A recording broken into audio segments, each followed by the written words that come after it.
Amigo de YouTube y Facebook, te mando un cordial saludo desde aquí, desde los Pedregales de Coyoacán, en la Ciudad de México. El PRD ya está en etapa terminal, está muriendo lentamente. En las pasadas elecciones, no perdió su registro porque, se suponía que debían obtener el 3%, aunque no obtuvo el 3% en las elecciones presidenciales, sí lo obtuvo el 3% en las elecciones para senadores y en las elecciones para diputado. Por eso en el IFE aseguraron que por eso conservó. Otros partidos no lo consiguieron, como por ejemplo el PES.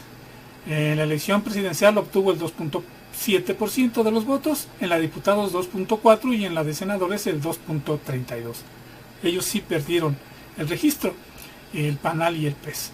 Pero en las próximas elecciones pues ya es muy difícil, casi imposible, no lo logrará el PRD y casi seguro que tampoco el Partido Verde.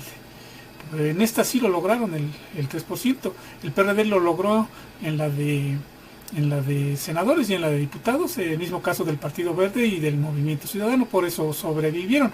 Pero en las próximas elecciones es muy difícil, la tienen muy difícil, y con el recorte de recursos pues menos, y con las nuevas leyes donde ya no se pueden comprar votos, no tienen incluso ya no tienen ni siquiera poder para poder obligar a la gente a que pues vaya a marchas, como aquí en el DF, que el PRD obligaba a que votaran en los gobiernos delegacionales, en las pocas delegaciones donde el PRD las gobierna, o lo que ahora ya son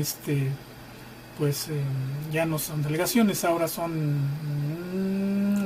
cambiaron ya de nombre, el esquema ya de gobernar ya cambió. No podrán obligar a la gente a que vote por el PRD, o sea, tienen muy limitado su poder, y lo más seguro es que van a perder sus registros en todos los estados, local y a nivel nacional. Hace unos días entrevistaron, ayer me parece, salió publicado hoy en El Sol de México, una entrevista que le hicieron al profesor René Bejarano. Él fue gente muy importante, fue de los que levantaron muy en alto al PRD. Después los chuchos se adueñaron y se hizo una disputa ahí, y ahí fue una de las razones por las que Andrés Manuel abandonó el PRD y fundó Morena. En esa entrevista el profesor René Bejarano Martínez, que fue líder de la IDN, Izquierda Democrática Nacional, y ahora tiene una asociación civil que se llama Movimiento Nacional por la Esperanza, en esa entrevista explica las razones y más o menos da una idea de por qué, y la muerte anunciada ya del PRD. Bueno, no te hago el cuento más largo. A continuación vamos a escuchar esa entrevista. Vamos a ir a un portal donde la publicaron porque se publicó por escrito. Te agradezco que estés viendo el video hasta este punto y te invito a que termines de ver el video. Nos vemos en el próximo y corre video. El PRD está en una etapa terminal. Así lo asegura el profesor René Bejarano Martínez. La victoria electoral de Andrés Manuel López Obrador en la campaña de 2018 representa un momento cumbre para la izquierda de México. Después de muchos esfuerzos y sacrificios, logramos conquistar la presidencia de la República. René Bejarano, ahora ex militante del PRD, ya no milita en ningún partido, pero encabeza una asociación civil denominada Movimiento Nacional por la Esperanza, con las siglas MNE.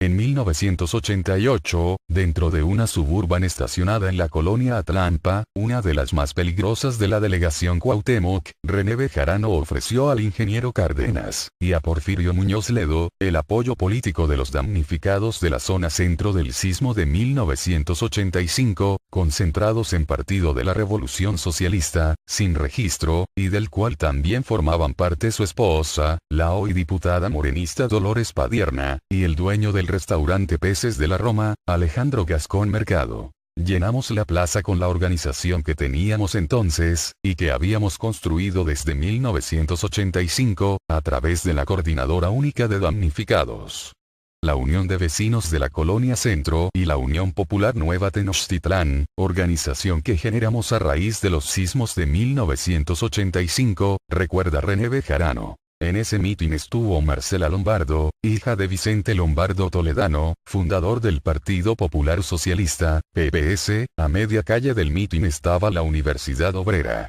También acudió Jorge González Torres, antes de fundar el Partido Verde, y desde luego Cuauhtémoc Cárdenas, y otros personajes. René Bejarano es uno de los fundadores del PRD y creador de una de las corrientes más influyentes del partido, Izquierda Democrática Nacional, IDN. El profesor Bejarano considera que este partido fundó una época, pero hoy es una rémora de la derecha que difícilmente pueda resurgir si sigue este camino. El poder de la corriente bejaranista, al interior del PRD, se fortaleció enormemente a través de su esposa, Dolores Padierna, y otros liderazgos, que hoy están en Morena. Para el profesor Bejarano el partido PRD, ya está en su etapa terminal, y los militantes que quedan no muestran una actitud de recuperación. Cada día más perredistas de corazón dejan de creer en la recuperación del sol azteca, asegura el profesor Bejarano. La crisis del PRD, argumenta el profesor Bejarano, no debe entenderse como que la izquierda de México está en crisis también porque en realidad este bloque está en su mejor momento. Nunca antes habíamos tenido la posibilidad de tener la presidencia de la República reconocida, ni la mayoría en ambas cámaras, y además la posibilidad de seguir ganando elecciones, evalúa. El profesor nos recibió en un salón de fiestas, en la avenida Cuauhtémoc, durante una de sus reuniones políticas, que sirven para organizar a sus seguidores. Al recordar la fundación del Sol Azteca, Bejarano asegura que con la victoria del presidente Andrés Manuel López Obrador se logró, sin duda, el momento cumbre de este partido, aunque lo haya logrado bajo las siglas de Morena, pues explica que la victoria electoral del 1 de julio pasado fue la cristalización de todos estos años de lucha. Después de muchos esfuerzos y sacrificios de muchas generaciones, logramos conquistar la presidencia de la República. Yo creo que es el momento más alto que hemos tenido en las luchas democráticas y de izquierda. Sin embargo, asiente sin pensar que, el momento más difícil en el perredismo es ineludiblemente los ataques que vivió el Sol Azteca durante todo el gobierno del entonces presidente Carlos Salinas de Gortari, que no solo provocó centenas de perredistas muertos, sino que evitó que se reconocieran las victorias electorales de este partido. ¿Cuál fue el momento más crítico de toda esa ruta de los preámbulos del PRD hasta la victoria del López Obradorismo? El registro del PRD tiene 30 años y el momento más crítico fue enfrentar el salinismo que pretendía destruir todo esfuerzo. Los primeros años de 1988 hasta el 1994, casi todo el sexenio de Salinas fue muy duro. Recuerda que debido a la insurgencia zapatista de enero de 1994 y el asesinato de su candidato presidencial, Luis Donaldo Colosio Murrieta, se dio un conjunto de factores para disolver los ataques del gobierno contra el PRD. Todo eso hizo que el PRI tuviera menos enjundia en contra del PRD. Pero los primeros años fueron muy duros, de linchamiento mediático y de asesinatos y desapariciones. Más de 500 o 600 perredistas fueron asesinados a lo largo y ancho del país. Señala que su movimiento de apoyo a la Cuarta Transformación está en etapa de enraizamiento, para evitar que la Cuarta Transformación naufrague y detalla que no se debe apostar solo al líder carismático o solo a la posibilidad del desempeño del gobierno federal. Eso es muy bueno y muy importante, pero lo mejor es tener estructura y organización, concluye el profesor René Bejarano.